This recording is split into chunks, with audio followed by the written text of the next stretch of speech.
Hello အားလုံးပဲမင်္ဂလာပါ My Taste မှာပြန်လည်ကြိုဆိုလိုက်ပါတယ်ဒီနေ့လုပ်ပြမယ့်ကိတ်လေးကတော့ sourdough biscuit ကိုအသုံးပြုပြီးပြုလုပ်မယ် banana brownie ကိတ်လေးဖြစ်ပါတယ်ဒီကိတ်လေးလုပ်ဖို့အတွက်ဆိုရင်ကိုကိုပေါက်တာရယ်နောက်ပြီးတော့ငပြောသီးရယ် brown sugar ရယ်လိုပါတယ်ပြီးတော့ဒီဘက်မှာကကြတော့ဒီစားရယ် baking powder ရယ် baking soda ရယ်ကိုထည့်ထားတာပါဒါလေးကတော့ rice bran oil ဖြစ်ပါတယ်ဒီစလုံးထဲမှာထည့်ထားတာကကြတော့ရက်အနုပေါ့နော် young biscuit ဖြစ်ပါတယ် day 8အထိ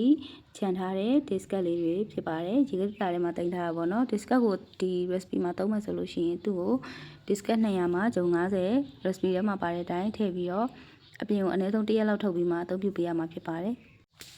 အခုဒီ recipe မှာအသုံးပြုတဲ့မိုးလေးကကြတော့9လက်မခွဲ3လက်မခွဲ size ရှိတဲ့မိုးဖြစ်ပါတယ်တကယ်လို့ဒီလိုပုံစံမိုးမျိုးမရှိဘူးဆိုရင်တော့10လက်မပတ်လည်မိုးကိုအသုံးပြုပေးလို့ရပါတယ်ကိတ်တွေကိုလုပ်တဲ့အခါမှာထုံးစံအတိုင်းအာဗန်ကိုတော့ preheat ပေးထားပေးပါစပြီးတော့မုံမှွေတော့မယ်ဆိုတာနဲ့အာဗန်ကိုကြိုတင်ပြီးတော့ကိုဖုတ်ရမယ့်အပူချိန်ကိုဖွင့်ထားပေးရမှာဖြစ်ပါတယ်ပြီးရင်တော့ငပြောသီးနဲ့တကြားအညိုကိုအခုပြထားတဲ့အတိုင်းသေချာညက်သွားတဲ့အထိခြေပေးရပါမယ်ငပြောသီးကတေချာမဲ့နေတဲ့ငပြောသီးဖြစ်ရပါမယ်ငပြောသီးစိမ့်နေလို့ရှိရင်ခြေလို့မရဘဲနဲ့မာနေတတ်ပါတယ်အရသာလည်းပေါ့နေတတ်ပါတယ်ငပြောသီးမျိုးစားကတော့တီးမွေးငပြောသီးကိုအသုံးပြုထားတာဖြစ်ပါတယ်အခုလိုမျိုးငပြောသီးတွေခြေတဲ့လောက်ခြေသွားပြီဆိုလို့ရှိရင်တော့ဒီထဲကိုကြက်ဥထည့်ပါမယ်ကြက်ဥတစ်လုံးရဲ့ပြင်းပြအလေးချိန်ကအခွန်မပါဘဲနဲ့50 gram ရှိရမှာဖြစ်ပါတယ်ကြက်ဥတွေထည့်ပြီးပြီဆိုရင်တော့အခုပြထားတဲ့အတိုင်းတေချာနှက်ဆက်သွားတဲ့အထိမှုပေးရမှာဖြစ်ပါတယ်တေချာနှက်ဆက်သွားအောင်လို့မှုပြီးပြီဆိုလို့ရှိရင်တော့ဒီထဲကိုကိုကိုမုန့်ထည့်ပါမယ်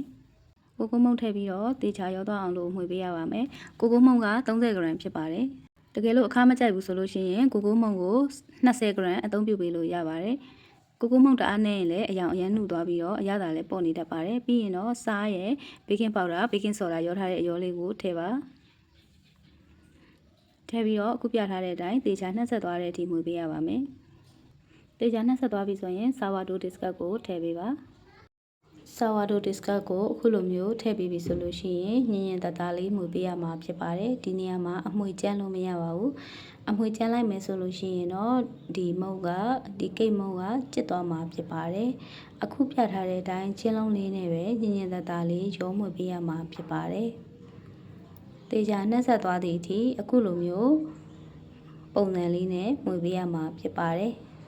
sourdough biscuit ကိုထည့်လိုက်ပြီးဆိုတာနဲ့သူကခုနကထည့်လိုက်တဲ့ baking soda တွေနဲ့တက်ပြူပြီးတော့အမြန်ပွားလာမှာဖြစ်ပါတယ်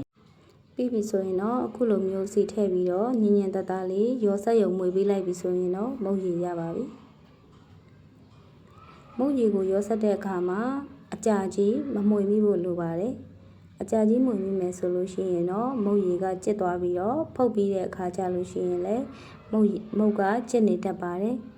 အောက်ခြေမှာရှိတဲ့စီတွေနှံ့သွားအောင်လို့အခုလိုမျိုးအောက်ခြေကနေဇွန်းနဲ့တက်ချပြီးတော့ခဏမှွေပေးလိုက်ပါမှွေပြီးပြီဆိုရင်တော့ချောကလက်အစိလေးတွေကို100 gram ထည့်ပေးပါ dark chocolate ပါ100 gram ထည့်ပြီးတော့ခဏရောမှွေပြီးပြီဆိုရင်တော့အာဗန်နဲ့ထည့်ပြီးဖုတ်လို့ရပါပြီမိုးထဲကိုမုတ်ရည်ထည့်တော့မယ်ဆိုလို့ရှိရင်မိုးကိုမာဂျရင်းနဲ့အရင်တုပ်ပေးရပါမယ်မာဂျရင်းမရှိရင်လည်းစီတုပ်လို့လည်းရသလိုဘတ်တာတုပ်ရင်လည်းရပါတယ်အခုလိုမျိုးမာဂျရင်းတူတူလေးတုပ်ပြီးပြီဆိုလို့ရှိရင်ဂျုံနဲ့ငယ်ဖြူပြီးတော့မိုးကိုခါပေးလိုက်ပါဒါဆိုလို့ရှိရင်တော့မိုးနဲ့မုတ်ရည်ကြားမှာအလွှာလေးတစ်လွှာပုံစံဖြစ်သွားပြီးတော့မုတ်ချက်တဲ့အခါကျရင်ထုတ်ယူရတာလွယ်ကူစေပါတယ်အခုလိုလုပ်ပြီးပြီဆိုရင်တော့ခုနကလုပ်ပြီးသားမုတ်ရည်ကိုအောက်ခြေမှာချောကလက်အစစ်လေးတွေထိုင်နေတာဖြစ်တဲ့အတွက်နည်းနည်းမှွေပြီးတော့လောင်းထည့်ပေးလိုက်ပါမုတ်ရည်ကချောကလက်အစစ်တွေပါတဲ့အတွက်ဒီမိုးတစ်ခုစာအပြင်ကိုခွက်သေးသေးလေးတွေနဲ့နည်းနည်းပိုထည့်လိုက်ရပါတယ်တကယ်လို့ချောကလက်အစစ်မထည့်ဘူးဆိုရင်ဒီမိုးတစ်ခုစာကွက်တီရမှာဖြစ်ပါတယ်အခုဆိုရင်တော့ဒီမိုးပေါ်မှာမုတ်ရည်တွေကပြည့်သွားတဲ့အတွက်ကြောင့်အနှဲငယ်ပြန်ခတ်ယူပြီးတော့ခွက်အသေးလေးတွေကိုထည့်လိုက်ပါတယ်မိုးထဲကိုမုတ်ရည်ထည့်တဲ့အခါမှာလက်နှလုံးစာလောက်ချမ်းပြီးတော့ထည့်ပေးသင့်ပါတယ်မုတ်ရည်ကိုအပြည့်ထည့်လိုက်မယ်ဆိုရင်ဖုတ်တဲ့အခါကျရင်ရှင်ထွက်လာမှာဖြစ်ပါတယ်ဒါကြောင့်မလို့လက်နှလုံးစာချမ်းပေးတာပါပြီးရင်တော့အာဗန်ထဲကိုထည့်ပြီးတော့ဖုတ်ပါမယ်ဒါလေးကတော့အာဗန်ထဲထည့်ထားတဲ့အနေအထားလေးပါအသေးလေးတွေကနိုင်ဝက်ပြည့်တဲ့အချိန်မှာထုတ်လိုက်ပါတယ်အကြီးကတော့တနိုင်ပြည့်တဲ့အချိန်မှာခုလိုမျိုးတုပ်လေးနဲ့အောက်ခြေထိထိုးဆန့်ကြည့်ပြီးတော့ဘာမှကပ်ပါမလာတော့ဘူးဆိုလို့ရှိရင်ထုတ်လို့ရပါပြီ အသေးလေးတွေနဲ့အကြီးနဲ့ရတယ်ပေါ့နော်ဒါကတော့ chocolate chip ထည့်လိုက်လို့ပါ3ခွက်ပို့လာတာကိတ်ရီပွားသွားတာပေါ့နော်100 gram ထည့်လိုက်တာဆိုတော့အသေးလေးတွေရဲ့အနေထားကအခုလိုလေးဖြစ်ပါတယ်ပူနေသေးတယ်ပေါ့နော်မအေးသေးပါဘူးအခုလိုမျိုးဆူဆူအီအီလေးဖြစ်ပါတယ်အရန်အီးဆက်ပြီးတော့အရသာလေးကထူးခြားပြီးစားကောင်းပါတယ်ဒါလေးကတော့နောက်တစ်ချိန်ဖုတ်ဖြစ်တာလေးကိုအမတ်တရထည့်ထားတာပါအားလုံးပဲအဆင်ပြေကြပါစေ